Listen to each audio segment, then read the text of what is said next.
क्या आपने भीकाजी कामा के बारे में सुना है, जिन्होंने जर्मनी के स्टुटगार्ट में आयोजित इंटरनेशनल सोशलिस्ट कॉन्फ्रेंस में भारत का पहला राष्ट्रीय ध्वज फहराया था? आइए जानते हैं उनके बारे में।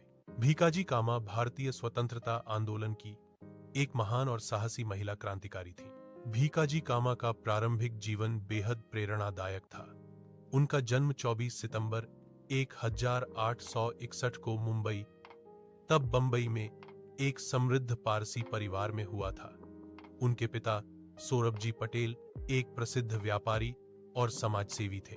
बचपन से ही भीकाजी में सेवा भाव, करुणा और देशभक्ति की भावना झलकती थी।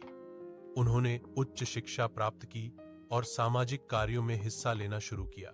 युवावस्था में उनका विवाह रुस्तम कामा, एक वकील और ब्रिटिश समर्थक से हुआ, लेकिन उनके विचारों में मतभेद के कारण वे अलग रहने लगी।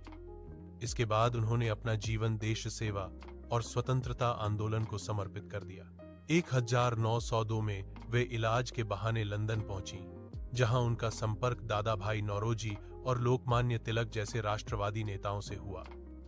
वहीं से उन्होंने आजादी के लिए अंतर्राष्ट्रीय स्तर पर आवाज उठाने का संकल्प लिया। बाद में वे पेरिस चली गईं और वहां से भारत नामक अखबार निकालकर ब्रिटिश शासन के खिलाफ प्रचार करने लगी।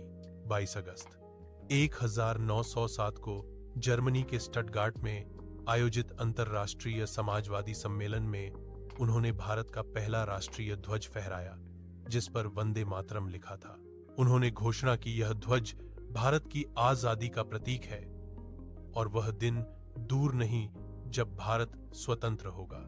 ब्रिटिश सरकार ने उन्हें भारत लौटने से रोका, लेकिन वे यूरोप में रहकर भारतीय क्रांतिकारियों की सहायता करती रहीं। अंततः 1935 में वे भारत लौटीं और 13 अगस्त 1936 को मुंबई में उनका निधन हुआ।